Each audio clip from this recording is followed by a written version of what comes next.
Welcome to the class, dear students. Today we are going to deal with the very important topic of Unit 3, which will be of GATT and WTO. So, before beginning to understand what are the major functions of World Trade Organization, we will begin with studying GATT or General Agreement on Tariff and Trade, which was basically the precursor of WTO. As we have told in previous lecture that mainly the world major institutions which have promoted international business have come up basically after World War II. So be it IMF, be it World Bank, be it ADB, be it AIIB or NDB, all these have come up due to different reasons post World War II. And Bretton Woods Conference was one of the major conferences which was held to ensure that after World War II, after the ravages of World War II, the world sees or world comes to the path of economic prosperity. So IMF was constituted, then IBRD was constituted, which eventually became World Bank.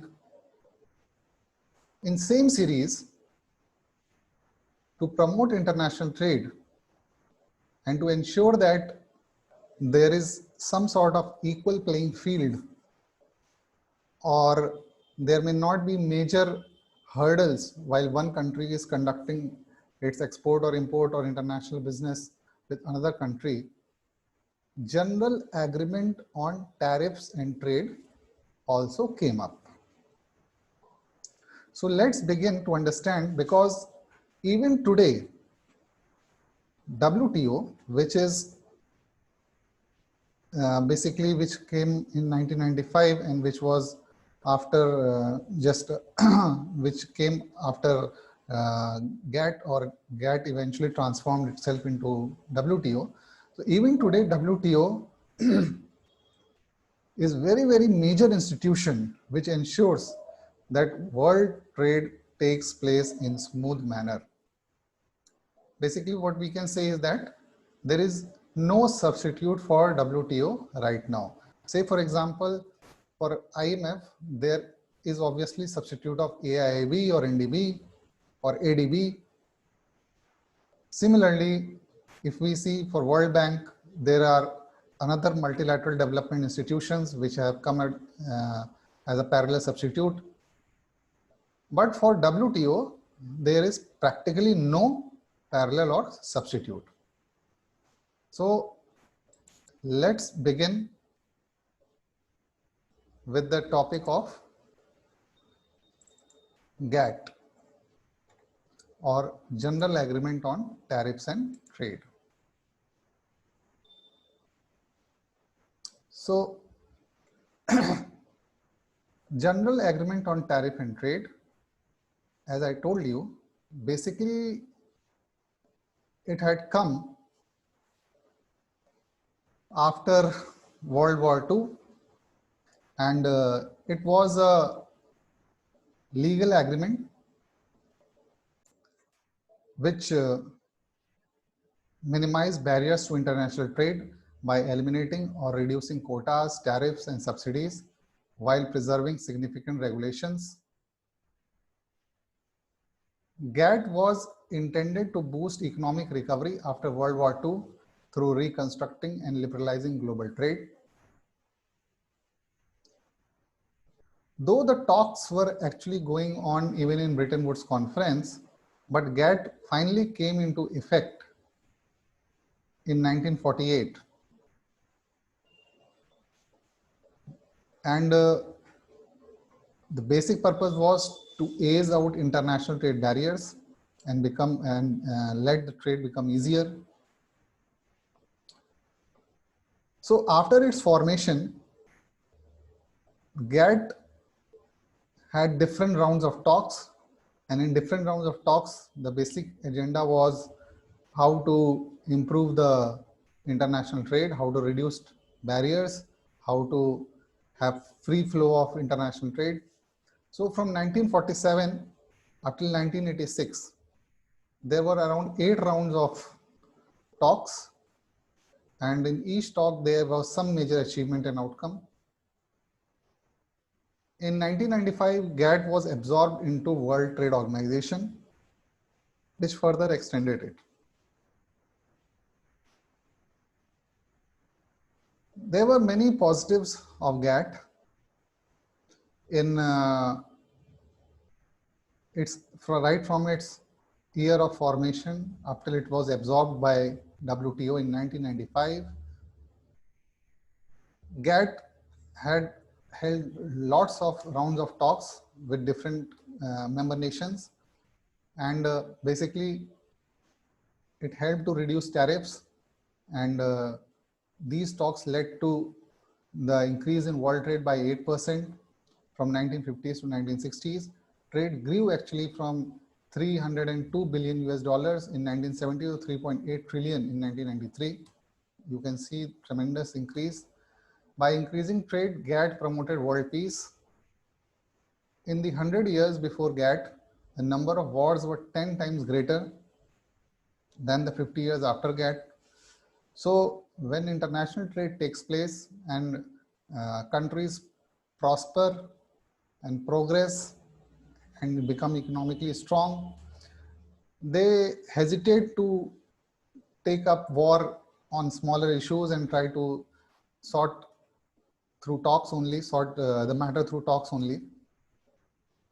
So हमको यहाँ पे जो है basically ये parameter एक statistics दिख रही है कि गैट फॉर्मेशन के 100 साल पहले तक अगर हम रिकॉर्ड देखते हैं तो वॉर जो है 10 टाइम्स ज़्यादा होते थे कंपेयर टू अगर हम 50 इयर्स का हिस्ट्री देखें गैट के फॉर्मेशन के बाद का, तो ये एक बहुत मेजर अचीवमेंट था. बेसिकली जो है वॉर को रिड्यूस करने में बहुत जो है ये गैट एग्रीमेंट सहायक होता है. By showing how free trade was, GATT inspired other trade agreements. It set the stage for European Union. Despite the European Union problems, it has prevented wars between members. GATT also improved communication. It provided incentives for countries to learn English, the language of the world's largest consumer market. So GATT का formation होता है जब लोग धीरे धीरे उसके फायदे समझते हैं, तो लोग जो है इस बात को भी ध्यान देते हैं कि किस तरीके से जो ट्रेड को इम्प्रूव किया जाए. तो जाहिर सी बात है ट्रेड जब इम्प्रूव करने के लिए जो है एक बेसिकली मेथड होता है कि एक दूसरे की बातों को समझें. एक दूसरे की बातें समझने के लिए जो है एक कॉमन लैंग्वेज का होना ज़रूरी होता है. तो इसी चक्कर में जो है एक बेसिकली जो है इंग्लिश जो है एज अ कॉमन लैंग्वेज ये उभर के आती है और वर्ल्ड लेवल पे जो है इस लैंग्वेज का प्रमोशन होता है और वर्ल्ड ट्रेड जो है इम्प्रूव होता है. बहुत सारे रीजंस थे जो कि गैट में जो है उसके लिए निगेटिव पॉइंट्स की तरह एक्ट करते थे. जैसे मैंने आपको एक चीज़ जो है एम्फसाइज की है कि गैट का फॉर्मेशन जो है यूएस, यूके और सिमिलर अदर रिच कंट्रीज के इन्फ्लुएंस में ही हुआ था. तो GATT has often been criticised for being rich man's club. Everything in GATT used to work in the manner that suits the rich Nations.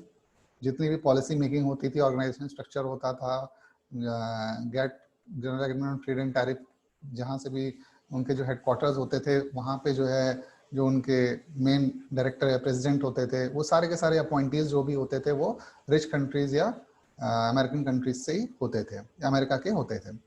US and UK government subsidized many industries to make them more competitive on global scale. Their exports became cheap, loss for poor nation.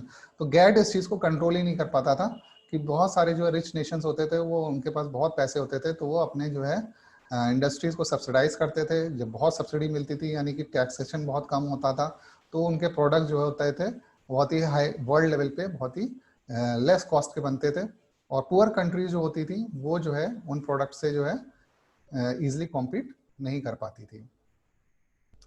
तो ये भी एक loss for poor nation होता था. By the 1980s, the nature of the world trade had changed.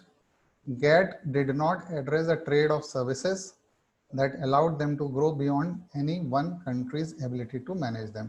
तो एक problem ये भी होती थी कि गैट जो है वो गुड्स को तो गुड्स की प्रॉब्लम्स जो भी होती थी चाहे ट्रेड एंड टैरिफ से रिलेटेड उसको तो एड्रेस करता था, मगर धीरे धीरे हम देखते हैं कि सर्विस इंडस्ट्री जो है बहुत राइज करती है। तो गुड्स और सर्विसेज में जो है गुड्स के ऊपर तो जो है पूरा फोकस था और गुड्स के बारे में सारी पॉलिसी भी थी, लेकिन अराउंड धीरे धीरे 70 से 80 से 90s की तरफ जैसे जैसे हम बढ़ रहे थे सर्विस इंडस्ट्री बहुत तेजी से ग्रो हो रही थी। एक कंट्री से दूसरी कंट्री में जो है सर्विसेज जो है एक्सपोर्ट हो रही थी, इंपोर्ट हो रही थी, लेकिन सर्विसेज को लेके जो है गैट के पास जो है कोई मेजर ठोस जो है रेगुलेशंस या पॉलिसीज नहीं थी। तो ये एक मेजर ड्रॉबैक था गैट का। गैट फर्दर जो है वो दैट रिड्यूस द नेक्स्ट जो है वो GATT reduce the nation rights of the nations to rule its own people. The agreement required them to change domestic laws to gain the trade benefits. For example, India had allowed companies to create generic versions of drugs without paying a license fees.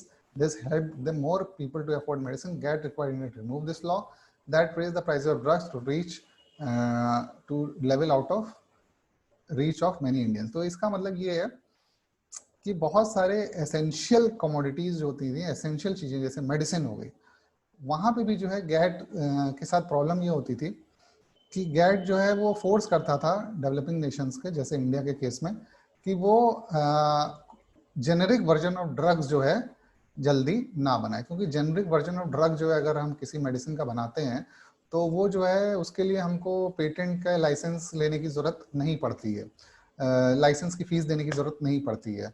तो government of India जो है अपने laws में जो है उसने एक clause रखा हुआ था कि अगर ज़रूरत पड़ती है तो वो जो है ये लॉ इम्प्लीमेंट करेगा और जेनरिक ड्रग का जो है मैन्युफैक्चरिंग शुरू कर सकता है अगर किसी ड्रग के लिए, एसेंशियल ड्रग के लिए उसकी ज़रूरत पड़ती है। लेकिन गैट जो है एक प्रेशर जो है डेवलप करता था। गैट का मतलब होता है रिच कंट्रीज जो होती थी, जो गैट बेसिकली जो गवर्न करती थी, वो प्रेशराइज करती थी इंडिया को कि अगर आपको ट्रेड बेनिफिट्स लेने हैं गैट समझौते के अंतर्गत तो फिर आपको जो है इस तरीके के जो अपने यहाँ जो आप अपने लॉज जो आपने रख रखे हैं जिससे कि आप जो है जेनरिक ड्रग्स का मैन्युफैक्चर करेंगे without paying the licence fees, उसको आप हटा दीजिए। तो इससे प्रॉब्लम ये होती थी कि अगर हम ये चीज़ नहीं करते थे तो हमें जो है बाकी बेनिफिट्स नहीं, दूसरे कंट्रीज बॉयकॉट कर देते थे और हमको जो है गैट के जो है अदर पॉजिटिव जो होते थे वो उसका हम लाभ नहीं उठा पाते थे। और अगर हम कर देते थे तो उससे प्रॉब्लम ये होती थी, अगर जो है हम गैट का जो है ये वाला प्रोविजन मान लेते थे और हम जेनरिक ड्रग्स का मैन्युफैक्चरिंग नहीं करते थे और लाइसेंस फीस देते थे तो ड्रग्स जो आती थी, जो ओरिजिनल ड्रग्स आती थी वो जो है बहुत कॉस्टली होती थी और अफोर्डेबल नहीं होती थी मेजॉरिटी ऑफ द पॉपुलेशन के लिए। तो ये सारे नेगेटिव पॉइंट्स थे गैट के। और गैट के जो है बहुत सारे राउंड्स जो है या कॉन्फ्रेंस जो है हुए थे। 47 में जेनेवा में हुआ और वहाँ पे जो है अराउंड बहुत सारे चीज़ों पे जो है टैरिफ्स कट किए गए। फिर अलग अलग राउंड्स हुए, NSE में हुआ, टर्क्वे में हुआ, फिर जेनेवा में हुआ, फिर जेनेवा डिलियन राउंड हुआ, फिर कैनेडी राउंड, फिर जेनेवा टोक्यो राउंड, फिर जेनेवा यूरुग्वे राउंड। तो इस तरीके से जो है बहुत सारे राउंड हुए, अलग अलग टाइम पे अलग अलग जो है कमिटमेंट्स हुई, अलग अलग आउटकम्स निकले। लेकिन ओवरऑल जो है गैट ने काफ़ी जो है मामलों में, अपने टैरिफ से रिलेटेड मामलों में जो है काफ़ी जो है अच्छा जो है परफॉर्मेंस शो किया।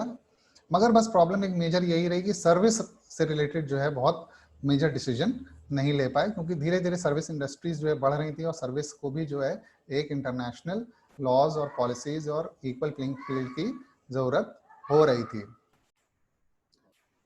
तो जो लास्ट राउंड जिसका जो है बहुत ज्यादा जिक्र होता है और जो बहुत ही इंपॉर्टेंट जो है राउंड है, दैट इज यूरुग्वे राउंड। तो Uruguay round was basically conducted from 1987 to 1994 और वो कल्मिनेट होता है in form of Marrakesh agreement. Marrakesh एक प्लेस है, एक जगह का नाम है, which established WTO or World Trade Organization. World Trade Organization incorporates the principles of GATT and provides a more enduring institutional framework for implementing and extending them. GATT was concluded in 1947 and is now referred to as GATT 1947. GATT 1947 was terminated in 1996 and WTO integrated its provisions in GATT 1994. तो basically क्या था कि Uruguay round शुरू होता है 1986-87 में, और वो अलग अलग राउंड्स होते रहते हैं, और अल्टीमेटली गैट के जो है नेगेटिव्स थे उसको रिमूव करते करते, और फाइनली जो है क्योंकि सर्विस भी बहुत तेजी से जो है वर्ल्ड में सर्विस इंडस्ट्री बहुत राइज कर रही थी, तो उसके भी कंसिडरेशंस को कंसिडर करते हुए जो है 1994 में मराकश में जो है एक एग्रीमेंट साइन होता है, जो फाइनली जो है WTO के फॉर्म में एक ऑर्गेनाइजेशन आती है, और वो गैट के सारे जो है प्रिंसिपल्स को इनकॉर्पोरेट करता है। और गैट बेसिकली जो है गुड्स से रिलेटेड जो है चीज़ों के बारे में एग्रीमेंट है। WTO सर्विस को लेकर भी जो है एग्रीमेंट करता है, सर्विस को लेकर भी अपनी एग्रीमेंट बनाता है, गुड्स को लेकर भी अपनी एग्रीमेंट बनाता है। तो इस तरीके से WTO के पास जो है सर्विस से गुड्स से रिलेटेड जो है प्रिंसिपल वो एग्रीमेंट्स हैं, जबकि गैट जो है properly was focused on goods only. तो WTO हमको जो है फॉर्मेशन दिखता है इन 1995, जो फाइनली जो है WTO कम्स टू एग्जिस्टेंस। तो गैट में बहुत सारी कमियां थी, वो अभी हम लोग ने देखी, और अभी हम लोग एक स्लाइड और देखेंगे जिसमें हम लोग और स्पेसिफिकली बताएंगे कि WTO में गैट में क्या प्रॉब्लम थी और WTO क्यों एग्जिस्टेंस में आता है। तो WTO created in 1995 is an international institution that oversees global trade rules among nations. It superseded 1947 General Agreement on Tariff and Trade. Why WTO replaced the GATT? GATT was only a set of rules and multilateral agreements and lacked institutional structure. एक agreement ही था, but एक institution के form में इसका जो है कभी properly जो है नहीं बन पाया था ये। So GATT 1947 was terminated and WTO preserved its provision in form of GATT 1994 and continues to govern trade in goods. तो जैसे मैंने बताया कि GATT के जो प्रोविजंस थे वो सिर्फ गुड्स के लिए आज की डेट में यूज होते हैं। तो trade in services and intellectual property rights were not covered in regular GATT rules. तो ये बहुत इंपॉर्टेंट चीज है। तो तीन चीज बेसिकली हम लोग समझ सकते हैं, हम लोग अगले स्लाइड में भी देखेंगे कि IPR इंटेलेक्चुअल प्रॉपर्टी राइट्स को लेकर, फिर सर्विसेज को लेकर और गुड्स को लेकर। तो ये तीन मेजर चीजें हैं जिसके बारे में गैट WTO में एग्रीमेंट्स हैं, और भी एग्रीमेंट्स हैं, मगर ये तीन मेजर चीजें हैं, गुड्स को लेकर, सर्विसेज को लेकर और IPR को लेकर, जिसमें जो है WTO जो है एग्रीमेंट्स बनाता है और ओवरऑल इन तीन एरियाज में ट्रेड को गवर्न करता है। लेकिन जो गैट था वो बेसिकली सिर्फ गुड्स को देखता था। तो एक इसीलिए जो एक ओवरऑल बॉडी जो है, एक अम्ब्रेला बॉडी WTO है, जो कि गुड्स को भी देखती है, सर्विसेज को भी देखती है और IPR या इंटेलेक्चुअल प्रॉपर्टी राइट्स से रिलेटेड इश्यूज को भी हैंडल करती है, जबकि GATT was only seen goods only, right. तो GATT provided for consultation and dispute resolution, allowing a GATT party to invoke GATT dispute settlement articles if it believe that another party's measure caused its trade injury. GATT did not set out a dispute procedure with great specificity, resulting in lack of deadlines, laxity in establishment of dispute panel, and adoption of panel report by GATT parties. It made GATT a weak dispute settlement mechanism. तो GATT का जो है अपना goods को related जो policies थी वो तो अपनी जगह पे थी, वो तो ठीक थी या नहीं ठीक थी, उस तो एक अलग चीज हो गई। मगर प्रॉब्लम सबसे बड़ी गैट के साथ ये थी कि एक तो वो सिर्फ गुड्स के लिए था, दूसरी चीज अगर जो है किसी मामले में जो डिस्प्यूट होता भी था तो उसके पास प्रॉपर डिस्प्यूट सेटलमेंट मैकेनिज्म नहीं था, बहुत ही वीक था। मतलब settlement mechanism was strong, settlement dispute settlement mechanism was not in place. तो एक मेजर जो ड्रॉबैक गैट का हमको देखने को मिलता है। फिर अब WTO के स्ट्रक्चर की बात की जाए तो WTO का स्ट्रक्चर जो है 3 लेवल पे है, एक मिनिस्ट्रियल कॉन्फ्रेंस, एक जनरल काउंसिल और सेक्रेटेरिएट। तो ये थोड़ा सा पुराना स्ट्रक्चर है, इसमें नए डेटा आप फीड कर सकते हैं। तो WTO स्ट्रक्चर इज बेसिकली, ये स्लाइड जो है थोड़ी सी पुरानी है और इसमें नया डेटा फीड किया जा सकता है, 2018-19 का जो लेटेस्ट डेटा भी फीड किया जा सकता है।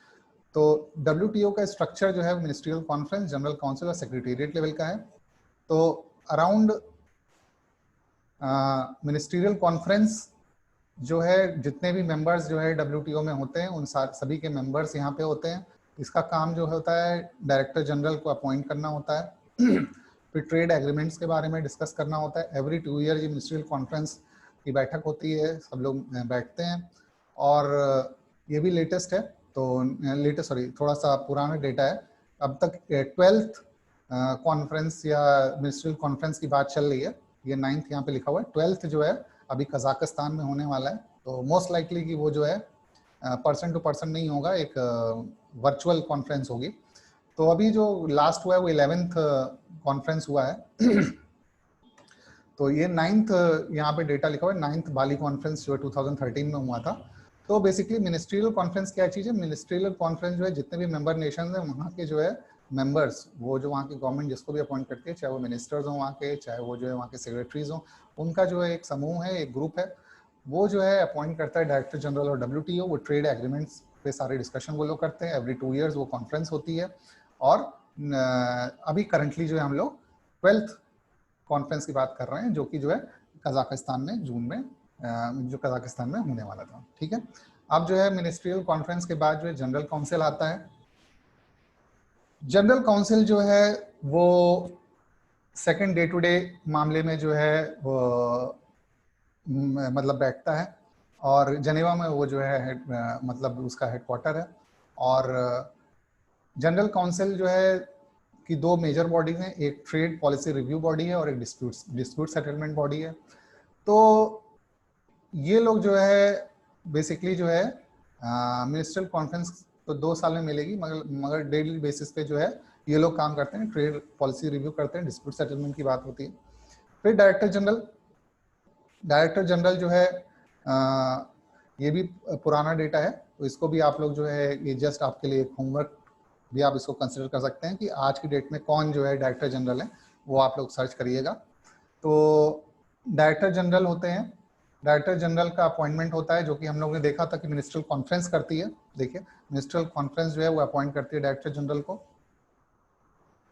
एवरी 4 ईयर जो है उनका 4 ईयर का टेन्योर होता है, और 4 ईयर के बाद एक नए डायरेक्टर जनरल होते हैं। रीअपॉइंटमेंट हो सकता है, यस बिल्कुल हो सकता है। इनका ऑफिस या सेक्रेटेरिएट जो होता है वो जेनेवा में बेस्ड है, तो वहीं पे जो है WTO का हेडक्वार्टर भी है। अगर हम लोग बात करें कि जो है WTO का मेजर फंक्शंस क्या है, तो WTO के मेजर फंक्शंस जो हैं वो है ट्रेड बैरियर जो है या बैरियर्स टू ट्रेड है उसको रिड्यूस करना। ये जो सिंबल है नीचे की तरफ वो शो कर रहा है कि ट्रेड बैरियर्स को रिड्यूस करना। तो रिडक्शन ऑफ ट्रेड बैरियर्स जो होते हैं वो 2 फॉर्म में देखे जाते हैं, एक टैरिफ बैरियर और एक non tariff barrier. Tariff barrier क्या होता है, नॉन टैरिफ बैरियर क्या होता है, उसको हम लोग भी समझेंगे। दूसरा है कि जो लीस्ट डेवलप कंट्रीज हैं वो जो है वर्ल्ड ट्रेड से बेनिफिट जो है कर पाए, WTO के जितने भी एग्रीमेंट्स बने उससे उसमें जो है उनका भी से रहे, और जो है उससे वो बेनिफिट या लाभ कमा सकें।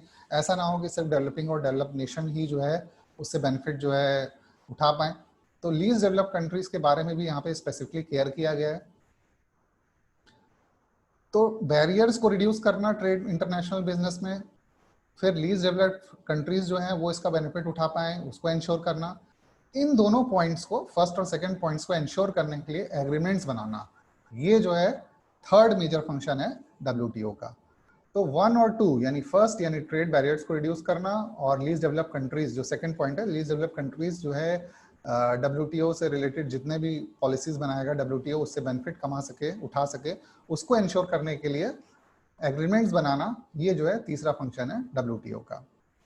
और इन केस अगर जो एग्रीमेंट्स जो बनाए जाते हैं और जो मेंबर कंट्रीज एग्री करते हैं फाइनली उन एग्रीमेंट्स को फॉलो करने के लिए, तो अगर उन एग्रीमेंट्स को कोई वायलेट करता है यानी थर्ड पॉइंट को कोई वायलेट करता है, तो फिर जो है उसको डिस्प्यूट सेटलमेंट करना, यानी डिस्प्यूट होगा तो डिस्प्यूट का सेटलमेंट करना, वो जो है फोर्थ फंक्शन होता है। यानी कि डिस्प्यूट सेटलमेंट मैकेनिज्म का भी यहाँ पे खास ध्यान रखा गया, जो कि जो है आपने देखा गैट में या GATT में उसका जो बहुत ही वीक जो है डिस्प्यूट सेटलमेंट मैकेनिज्म था। फिर फिफ्थ इंपॉर्टेंट पॉइंट है cooperation with others for sustainable development and environment. तो सस्टेनेबल डेवलपमेंट इंश्योर करना और एनवायरनमेंट को जो है सस्टेनेबली जो है ग्रो करवाना या जो है उसके बारे में सोचना या उसके बारे में जो है पॉलिसीज लाना ताकि एनवायरनमेंट हमारा डैमेज ना हो सके और सस्टेनेबल हम लोग जो है ग्रो कर सकें, इकोनॉमी हमारी ग्रो कर सके, उसको इंश्योर करने के लिए वो बहुत डिफरेंट ऑर्गेनाइजेशन से कोऑपरेशन करना, वो भी एक फिफ्थ मेजर फंक्शन होता है WTO का।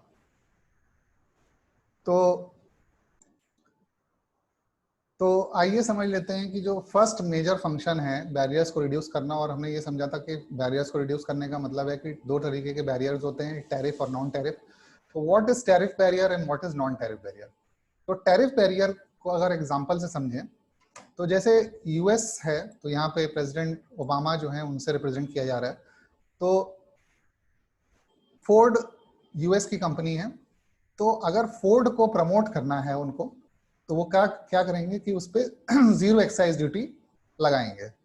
और जब जीरो एक्साइज ड्यूटी लगाएंगे और कंपैरेटिवली अगर जो है हमारी इंडियन प्रोडक्शन जो है, इंडियन कार जो है नैनो, अगर वो जो है एक्सपोर्ट हो रही है यूएस में, और यूएस पे जो है यूएस जो है उस पर 36% कस्टम ड्यूटी लगा दे, 12% सीवीडी लगा दे, सेल्स टैक्स, वैट और दुनिया भर के जो टैक्स लगा दे, तो आप इमेजिन कर सकते हैं कि 1-2 लाख की कार होने के बावजूद भी इसके रेट जो है बहुत ज्यादा हो सकते हैं।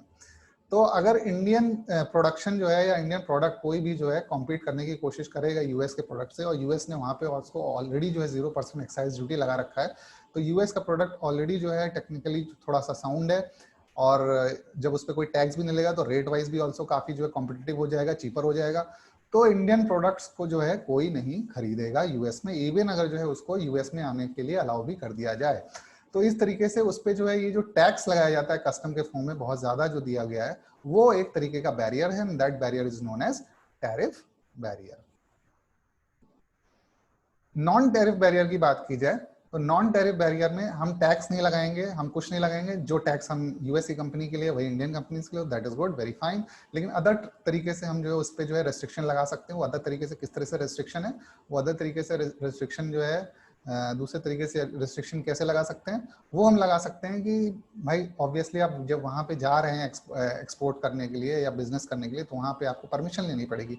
तो उस परमिशन में आप कुछ ना कुछ जो है प्रॉब्लम या अड़ंगा लगाते रहेंगे वहाँ की गवर्नमेंट, या कस्टम क्लियरेंस नहीं मिलेगा उसको, या आप उसको बोल देंगे कि भाई आप 1 लाख कार नहीं लेके आएंगे, आप जो है सिर्फ 1000 कार ही ला सकते हैं। तो कोटा रेस्ट्रिक्ट कर दिया कि हम जो है आपको एक्सपोर्ट भी करने दे रहे हैं, प्राइसेस भी हमने कुछ नहीं आपको जो है रेस्ट्रिक्ट किए, आपके ऊपर कोई टैक्स भी नहीं लगा रहे हैं, मगर आपको हम जो है 1 लाख कार नहीं लाने देंगे, आपको सिर्फ हम 1000 कार ही लाने देंगे। तो इस तरह से कोटा जो है हर जो है कंट्री का या प्रोडक्ट वाइज लगा देना। तो ये जो है एक तरीके से नॉन टैरिफ बैरियर का एग्जाम्पल होता है। तो सब्सिडीज देना, सब्सिडीज जो है अगर अपनी कंट्री को जो है आप अपने कंपनीज को बहुत ज़्यादा सब्सिडीज दे रहे हैं, वो भी एक नॉन टैरिफ बैरियर है। अगर जो है मान लीजिए कि यूएस जो कि ऑलरेडी इतना रिच कंट्री है, वो अपनी जो है ऑटोमोबाइल इंडस्ट्री को या एग्रीकल्चर इंडस्ट्री को जो है बहुत ज़्यादा सब्सिडी देने लगेगा, चीपर एकदम जो है उनको जो है खाद मिलने लगेगी, एग्रीकल्चर के केस में उनको स्टील या जो है ऑयल ये सब बहुत चीप रेट पे मिलने लगेगा। तो यानी कि जो है वहाँ की जो वहाँ की कंपनीज होंगी वो जो है अपने प्रोडक्ट को हाईली जो है कॉम्पिटिटिव लेवल पे लेके आ जाएंगी, और दूसरी कंट्री कभी भी जो है यूएस में अपने प्रोडक्ट्स को जो है इवन अगर सप्लाई भी करता है तो कम्पीट नहीं कर पाएगा।